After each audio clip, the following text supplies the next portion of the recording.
relativos à Operação Urbana Faria Lima. Então, é ali que as comunicações são feitas e a gente espera que dali elas repercutam, né?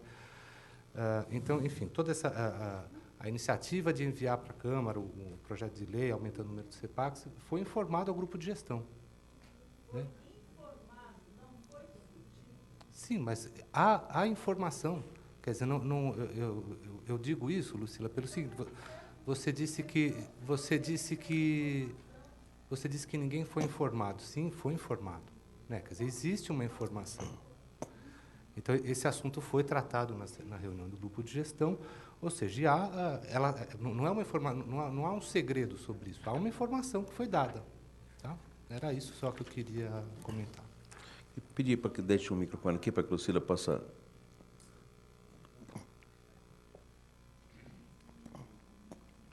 Eu quero fazer um esclarecimento em relação à suposta participação da comunidade no grupo de gestão. O Movimento Defenda São Paulo tem, por lei, um assento no grupo de gestão da Operação Urbana Faria Lima. E, recentemente, o seu presidente, Rubens Chamas, numa reunião do grupo gestor, simplesmente apresentou um data show, não distribuiu sequer um documento para os membros do grupo gestor, informou que já havia sido mandado, estava na Câmara Municipal esse projeto de lei, com a alegação de que isso seria sigiloso, porque, de acordo com a Comissão de Valores Imobiliários, não podia informar o grupo de gestão antes de informar para todo mundo. Ou seja, o grupo gestor tomou conhecimento do projeto de lei quando o projeto de lei já estava nessa casa. Então, é isso que tem que ficar muito claro.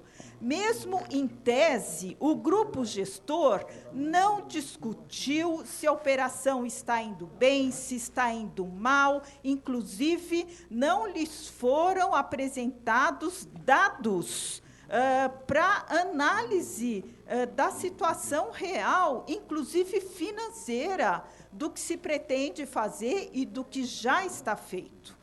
Então, isso é uma coisa muito grave. O grupo gestor simplesmente foi informado de que o projeto de lei já estava na Câmara. Inclusive, o nosso representante protestou e disse, olha, nós aqui não temos nada a dizer sobre isso, porque nem sequer fomos consultados sobre uma possibilidade do envio da permissão da emissão desses CEPACs pela Câmara Municipal. Inclusive, isso nem tese. Por outro lado, o mercado inteiro, nós todos já sabíamos que haveria a emissão de novos CEPACs por conta do esgotamento de CEPACs. Aliás, parece que ainda tem 120 mil CEPACs na mão de particulares, do suposto esgotamento de CEPACs dessa operação. Obrigada. Vereador, só para, desculpa interromper, só para complementar o que a senhora Lucila colocou, que a lei é autorizativa. A emissão de CEPACs precisa da aprovação do Conselho Gestor. Então, a lei apenas autoriza e quando for encaminhar para a CVM, que quem autoriza a emissão é a Comissão de Valores Imobiliários. O encaminhamento para emissão de novos CEPACs terá que passar pelo Conselho Gestor. Ok. Um esclarecimento também, o Carlos Eduardo colocou uma situação aqui que é visível na cidade, a gente está aí, de repente aparece um prédio ao lado de casa, e isso tem acontecido. Carlos, uma boa parte do potencial construtivo de algumas áreas da cidade não tem mais, está zerado. E aí você diz, por que o prédio apareceu? Ele foi aprovado há 2 anos ou há 1 ano, comprou aquele potencial construtivo, até que implantasse a obra, aparece depois. Você olha lá, potencial construtivo hoje não tem mais o que vender, mas o prédio aparece porque já comprado e pago, e aí aparece esse prédio. Essa é uma situação crítica, São Paulo vai ter que ter coragem de discutir esse assunto em qualquer momento, o Legislativo vai ter que trabalhar esse assunto, porque regiões como Santana, por exemplo, não tem mais. E Santana está fora dessa área de conflito nossa aqui, né?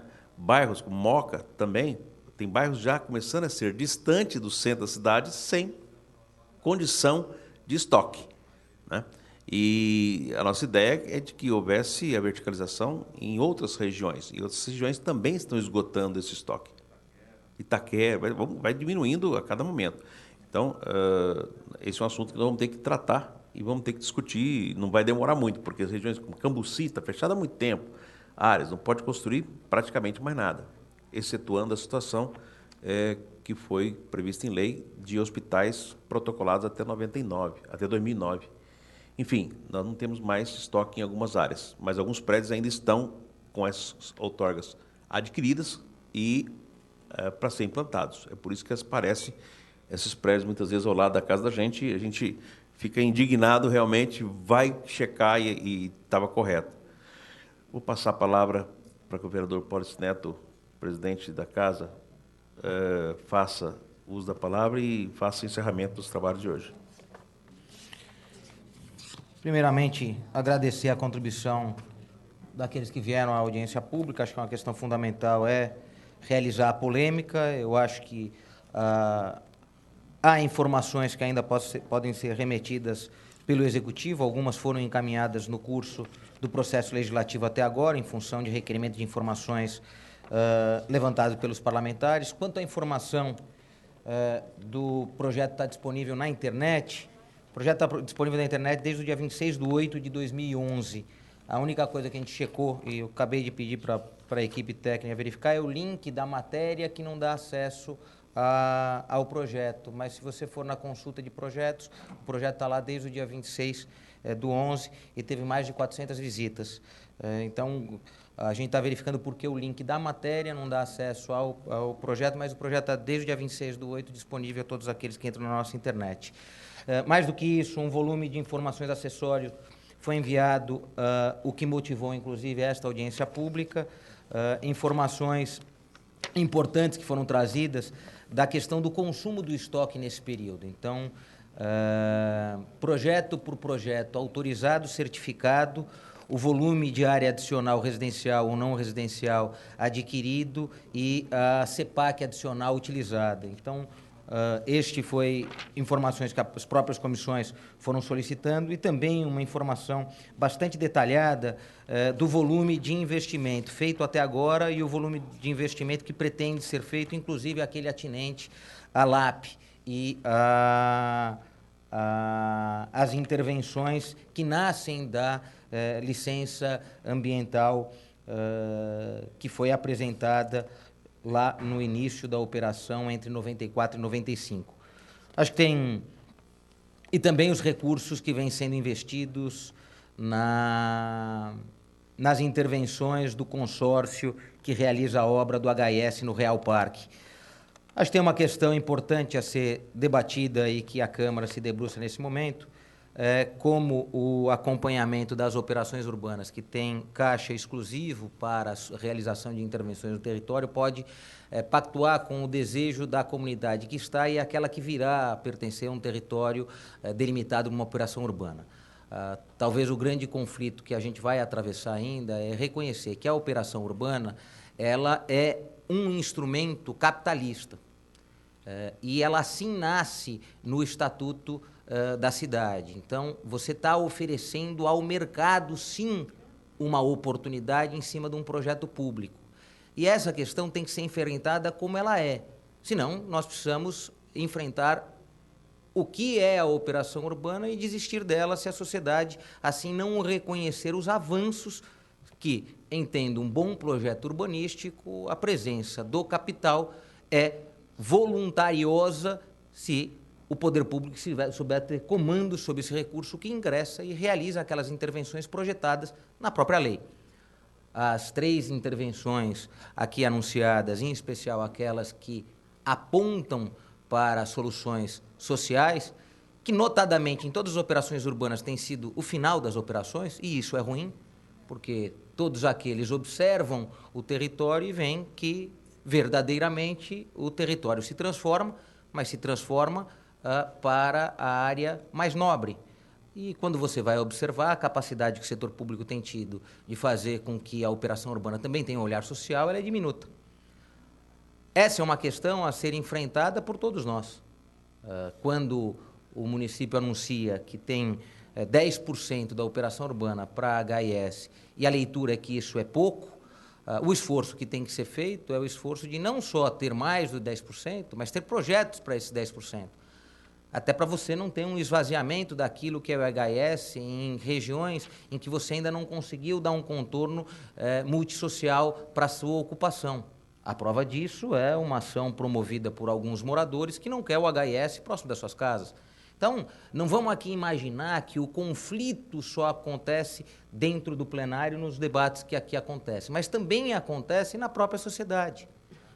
Não é recente informações que parte da sociedade dessa região reagiu quanto à mudança de um equipamento social. E todos nós assistimos este debate e este é um debate que tem que ser enfrentado. O conflito, ele é presente na democracia e ele é presente na Câmara. O que importa é como você enfrenta o conflito. Aqui, a nossa opção é agredir diariamente os argumentos, com a forma e a capacidade que cada um tem de se preparar e trazer novos argumentos, e preservar o argumentador. Então, o argumentador, ele tem aqui o respeito do parlamento, a vontade de cada vez mais termos mais argumentadores, aqueles que são favoráveis, aqueles que são contrários, aqueles que não entendem o processo de desenvolvimento da cidade por este caminho ou por aquele caminho. Mas tem duas questões que me parecem fundamentais serem abordadas nesse momento. Começo do mês, tivemos a primeira publicação da função social da propriedade. Mais de 3 milhões de metros quadrados foram anunciados como obrigatórios a cumprimento da função social, são os terrenos e os lotes que não têm até 20% da sua área construída e que, a partir da notificação, terão 1 ano para apresentar a função social e sob pena de dobrar o IPTU se a retenção especulativa continuar utilizando ou garantindo a retenção dessas áreas. Por que eu falo isso? Porque parte da importância do cumprimento social da cidade se dá por este mecanismo. Se nós observarmos onde está o mecanismo social do nosso desenvolvimento urbano, ele está em que você observe a propriedade na cidade e a ela se obrigue função social também, não só a função que o proprietário define da sua área. Então, essa me parece uma questão importante a ser abordada, porque ela caminha paralelamente a uma operação que é capitalista, que é as operações urbanas consorciadas, em que se delimita um espaço, este espaço tem que ter projeto, este espaço tem que ter a oportunidade de recurso vindo dele mesmo para ali ser financiado. Do outro lado, nós temos o processo de outorga onerosa, em que o recurso da outorga vai para um fundo para urbanizar as áreas que não tiveram esta mesma oportunidade. Então, a leitura de você ir no limite da operação urbana é para fazer com que aquilo que foi aprovado pelo parlamento de fato chegue ao fim. Sob pena de você interromper um processo de uma operação urbana e deixar as garantias que o capital quis, mas não que o projeto previu, tirando a oportunidade de financiar exatamente aquilo que mais precisa, o objeto social ainda não atendido no projeto. Por quê? Porque tivemos, sim, obras viárias que foram acertadamente ou erradamente constantes do projeto, realizadas. No momento que você vai começar a gastar dinheiro efetivamente com a população que mais precisa, não. Agora vamos dar um freio. Um freio no processo, porque não. Nós não queremos consumir aquilo que está aprovado. Aí nos parece estranho que na hora que você vai conseguir definitivamente tirar do papel os projetos que tanto se esperava, para garantir à população de média e baixa renda o conforto de uma área que efetivamente é rica, nós interrompemos o processo, por que não? Porque já se financiou parte daquela infraestrutura necessária para a certificação que ali já foi lançada. Então esse equilíbrio é necessário.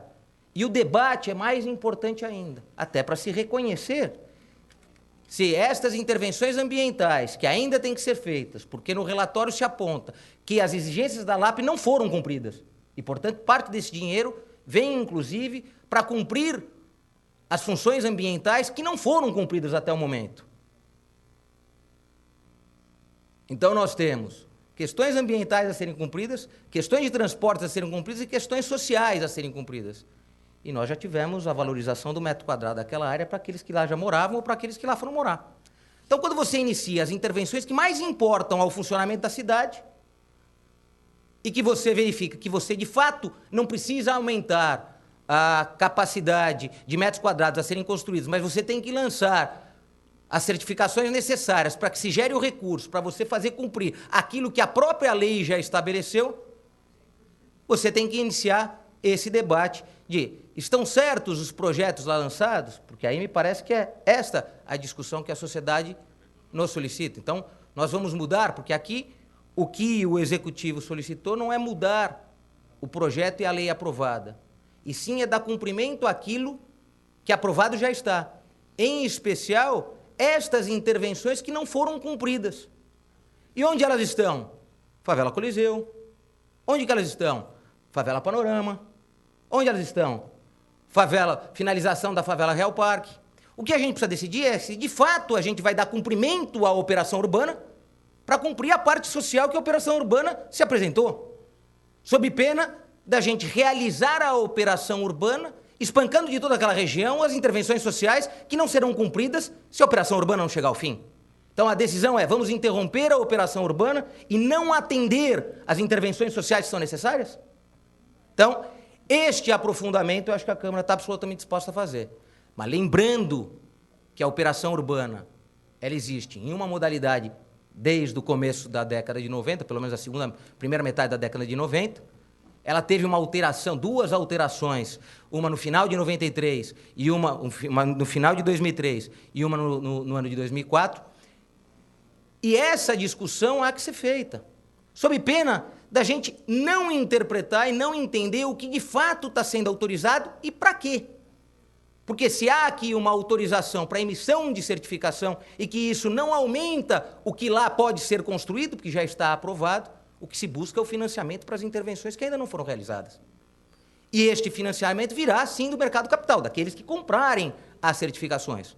E também já traz, na própria lei, as intervenções que serão realizadas com esse recurso de ingresso. Então, essa é a questão que se envolve nesse momento. Teremos a oportunidade de ter os recursos financiados pela própria operação urbana para aquilo que ela já disse que veio, ou não. Interromperemos a operação neste momento sem aquele cumprimento que estava previsto no projeto originalmente. E essa discussão deve ser feita pela Casa, e é isso que a gente está muito disposto a fazer. Então, agradecer ao presidente Paulo Frange, que nos dá a oportunidade de, mais uma vez, participar do debate nessa comissão, mas trazer à luz o que, na nossa compreensão, aqui está sendo lançado. Levaremos a operação urbana até o fim para cumprir a sua obrigação especial, aquela de função social da propriedade, e interromperemos a operação urbana, deixando com que o mercado que operou ela até agora continue operando para o seu benefício, como já o foi. O que a gente precisava agora era buscar o contorno social, que esta operação urbana ainda não deu. Muito obrigado.